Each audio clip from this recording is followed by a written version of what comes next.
Welcome back to OTT target. അപ്പോൾ നമുക്ക് തുടങ്ങാമല്ലേ. Detective Ujjwalan, prince and family, Narivetta, Nadigar എന്നിവയാണ് ഇന്ന് നോക്കാൻ പോകുന്നത്. കൂടുതൽ മൂവി അപ്ഡേറ്റ്സിനായി ഈ ഒരു ചാനൽ നിങ്ങൾ മറക്കാതെ സബ്സ്ക്രൈബ് ചെയ്യുക. ധ്യാൻ ശ്രീനിവാസൻ നായകനായി അഭിനയിച്ച പുതിയ സിനിമയാണ് ഡിറ്റക്റ്റീവ് ഉജ്ജ്വലൻ. മെയ് 23-നാണ് ഈ ഒരു സിനിമ തിയേറ്ററിൽ റിലീസായത്. OTT പ്ലാറ്റ്ഫോം ഇതുവരെ ഒഫീഷ്യലായി പുറത്തുവിട്ടിട്ടില്ല. ധ്യാൻ ശ്രീനിവാസന്റെ മിക്ക സിനിമകളും സോണി ലീവാണ് വാങ്ങിച്ചിരിക്കുന്നത്. അതുകൊണ്ട് ഈ ഒരു സിനിമയുടെ OTTയും സോണി ലീവ് വാങ്ങുമെന്ന് പ്രതീക്ഷിക്കുന്നു. ദിലീപ് അഭിനയിച്ച പുതിയ സിനിമയാണ് Prince and family.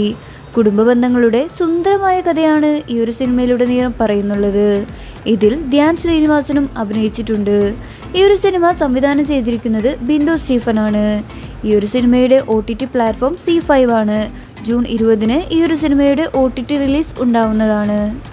Malayala action ഡ്രാമയാണ് Narivetta. Narivetta May 23-നാണ് തിയേറ്ററിൽ റിലീസായത്.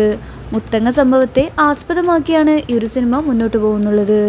ഈ ഒരു സിനിമയുടെ OTT പ്ലാറ്റ്ഫോം നെറ്റ്ഫ്ലിക്സ് ആണ്. ജൂൺ 20-ന് ഈ ഒരു സിനിമയുടെ OTT റിലീസ് ഉണ്ടാവുന്നതാണ്. നടിഗർ എന്ന സിനിമ മലയാള ഫിലിം വേൾഡിന് തന്നെ സൂപ്പർ സ്റ്റാർ ഡേവിഡ് പണിക്കറിൻ്റെ കഥാപാത്രത്തെയാണ് വർണ്ണിക്കുന്നുള്ളത്.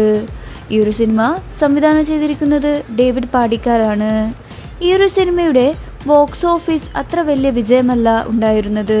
ടൊവിനോയുടെ പ്രകടനം ശ്രദ്ധേയമായി ഈ ഒരു സിനിമ കൂടുതൽ പ്രേക്ഷകർക്ക് ഇഷ്ടപ്പെട്ടത്.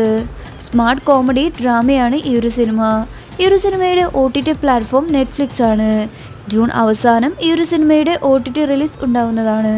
കൂടുതൽ മൂവി അപ്ഡേറ്റ്സിനായി ഈ ഒരു ചാനൽ നിങ്ങൾ മറക്കാതെ സബ്സ്ക്രൈബ് ചെയ്യുക. മറക്കല്ലേ.